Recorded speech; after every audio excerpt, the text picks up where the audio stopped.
What is up YouTube, and welcome back to another 7 Nights Rebirth video. And today we're just going to be talking about what you guys should make sure that you're doing to be progressing through the game as quickly and as efficiently as possible. It's not going to be like a super advanced in-depth guide, but more so stuff that you guys want to do to actually make sure that you're able to progress at a normal pace and not fall behind. I'll have more advanced guides on this game a little bit later down the line once people start getting into the mid to late game. I did play this game before on the Korea server for a couple months and I did drop it, but now I'm back again for the global server launch, and it is a very fun game, I must say. So basically the thing you want to do is just pretty much to make sure that you're progressing is just progress through the story. The reason why you want to progress through your story is because not only are you getting materials and stuff like that, but you really want to actually unlock the harder stages because you will be able to start ruby farming, which is going to be a huge part of the game in farming your crystals, obviously, and just getting a lot of your characters raised up. And the point where you want to start ruby farming is going to be at stage 8. So rushing to stage 8 as fast as possible will make it so that you can start farming ASAP. So it is very important you get through the adventure and the story as quickly as you possibly can. Now, on top of that, getting through the story and adventure might not be the easiest thing because your characters don't feel that strong. And we're mostly going to talk about what you guys can actually do while you're still progressing the story to make your team stronger. So the first thing you want to do is obviously level up your characters. This is pretty much a no-brainer because leveling up your characters in every single game will make them stronger. It's very easy to level your characters. The level cap right now is 30. And once you get to level 30, you'll see that you can't gain experience on them after that. However, you can still make them stronger. What you want to do is actually rank them up and also enhance them. So if you go to this tab here, basically you'll be able to further strengthen your characters, and it is very important to do, not only just in the early game, but pretty much, however, further you go. And what you can actually do is add fodder material, like basically the fodder units, and you can actually upgrade your characters +5, and this will make it so that they're basically level 35 instead of 30. This is very important to do for every single character that you're running on your main team. That way you're just getting extra stats so you can progress even further. On top of that, something that you're going to want to do is also rank them up, like I said. Ranking up your characters will give them extra stars. You can see if I ended up ranking up my Tio, he goes from Wings of Darkness Tio to Nightcrow Tio, and he goes from 5 stars to 6 stars. This also will give them a ton more stats and make them stronger, so you definitely want to make sure that you're doing this as well. You can see I still have a few more characters to go on my main team, but it is something that you definitely want to do with these particles that you get. Now the particles, where you can actually farm them and where you're going to want to pit stop when you get stuck in adventure and story mode when trying to actually get to stage 8, it's going to be available from the dungeon that you can see in the background on the right side of the screen. So if I go here, you'll see that there's a power-up dungeon. By going up to the power-up dungeon, you'll be able to actually farm particles from here to get these materials to rank them up. Also very important to do, you want to make sure that you don't waste your tickets really. You can actually, focus on the characters that you have because Tio is fire. You can see I've been progressing to the fire dungeon. And if you really want to actually get even more power-up mats, you can use your rubies for it as well. It's not really a bad investment, especially if you're trying to beeline to 8-1, I believe, to start ruby farming. So because of that, you're going to want to just, maybe buy tokens, maybe not. It's really up to you. If you're free to play, it's probably not worth it. You're probably better off just waiting. But if you're a spender, it's a very good way to actually get really ahead. So you definitely want to make sure you do that. The next thing I want to talk about is your gear. So gear is also going to be the biggest upgrade for your team. And gear is going to be farmed from Raid. So Raid will actually drop gear. I know there's a lot of loading. I am playing on emulator, that's why. But basically the gear will be extremely important to making your character stronger. Not only do you want to farm the gear, but you're also going to want to enhance them.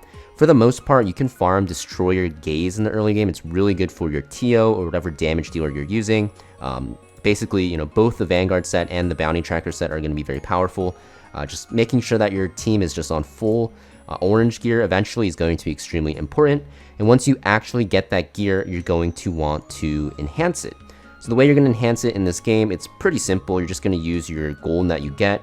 You go to power up, you'll see upgrade equipment, and by going here, you'll get another loading screen, of course, into the interface where you can start upgrading your equipment. You can see 5-star gear goes up to 12, 4-star goes up to 9, and you can see even 3-star gear goes up to 6. You're going to want to make sure that the gear that your team is using, you actually want to have fully maxed. And the easiest way to do this is just equip the gear on your main team, press hide unequipped gear, and you can actually just upgrade your gear. Now, upgrading gear is very simple. You just click it and then you can auto enhance it to whatever stat breakpoint you want. You're going to see that some stats will unlock, but for the most part, you really just want that main stat in the early game.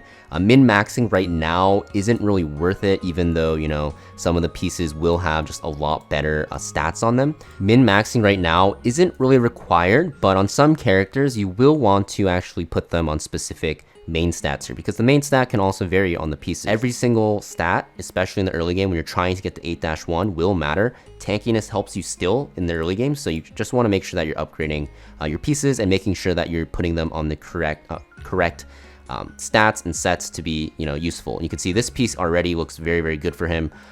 You can see you can just speed it up, and of course, if you fail, you're ending up using more gold. But basically, you know, by doing this, you're gonna increase the strength of your team by a lot. Leaving your gear unleveled gives you a massive disadvantage, so you really want to make sure you do level your pieces, and having higher rarity gear pieces will actually give you more stats as well. So just make sure that your team is on like sets, and also just, you know, really not really good stats, but stats that make sense for them, although that isn't the highest priority. The highest priority is just getting them on sets and like maxed out gear. You can worry about the stats a little bit later down the line once you get to the mid game, but for now, just putting your characters on pieces that make sense will allow you to actually progress through the story. The game does give you a lot of currency early on because it just released. You don't have to worry about, you know, running out of gold. You can see I'm still at a lot, like 4.8 mil, although it does get more important to actually start saving it later on, but definitely upgrading your gear will give you a huge boost. Now, also what you want to do is actually make sure that your team loadouts make sense. And what I mean by that is you don't want to just run every single SSR you have, or just like every, like, you know, random character that, you know, you're just like looking at, but you want to actually make a team comp that actually kind of makes sense, right? For example here, you know, Lena, she is available for spending $1. She's a really good healer. If you're seeing that you're dying a lot, you can use her, and she just gives you healing. She also gives you a damage boost, which is great, and she also can apply defense reduction. If you have something like a Rook, he's a very good tank. Same with like Rudy, you can use them as tanks. He has like a barrier for everyone and stuff like that, and also block rate, right?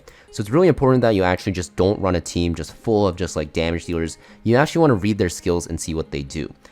You know, stacking same debuffs and stuff like that, not as good, but an easy way to do this is just running, you know, Rachel and Ace together, because they're just amazing free-to-play characters right now in terms of supports.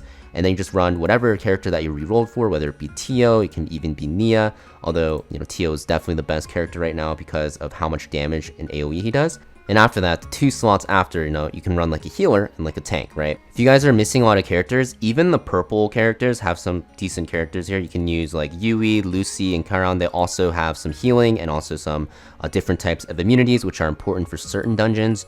And there are even some other good tanks you can run. Evan's free, but he's also not the worst thing in the world because he does have that defense boost, although there's going to be other characters that are better, but this Shield of Order is actually very powerful, so don't be afraid to run, you know, lower rarity characters, because even though you will stop using them, you have to realize having a tank and healer in the early game has really changed, not just my progression, but it just makes a lot of the stages easier because some of the damage output from the enemies actually ramps up a lot. Also, on the topic of teams, you also want to make sure that your formation levels are actually leveled. Now, this formation leveling is very important because it does give you a lot of power. You can see you're getting extra attack and defense, which is huge. So you definitely want to make sure that you are utilizing formations. On top of that, there are different types of formations. So depending if you're running like 1 tank or if you're running like 2 tanks, for me personally, I'll probably switch to the attack formation very soon.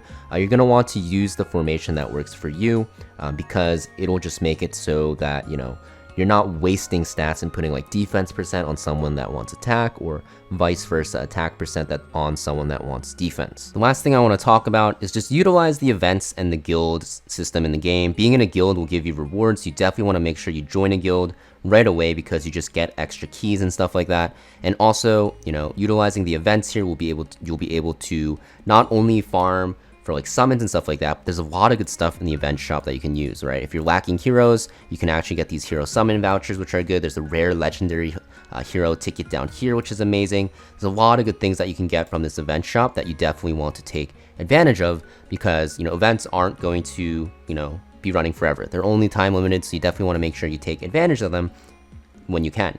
And if you ever find yourself, you know, feeling that you are lost, you can always go to the guide here, the expedition event, and just go through this checklist if you really find that you're stuck at a wall, because this will pretty much guide you throughout the entire game.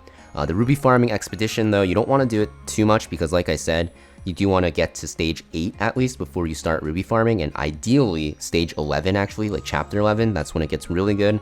So because of that, you definitely want to make sure that you are also progressing through this expedition event guide. But yeah, that's pretty much it for this video. Didn't want to put in too many things that would confuse people. There's a lot of things going on in this game, so it's really hard to follow if you haven't played either on the Korea servers or if you haven't played the old Seven Nights original game.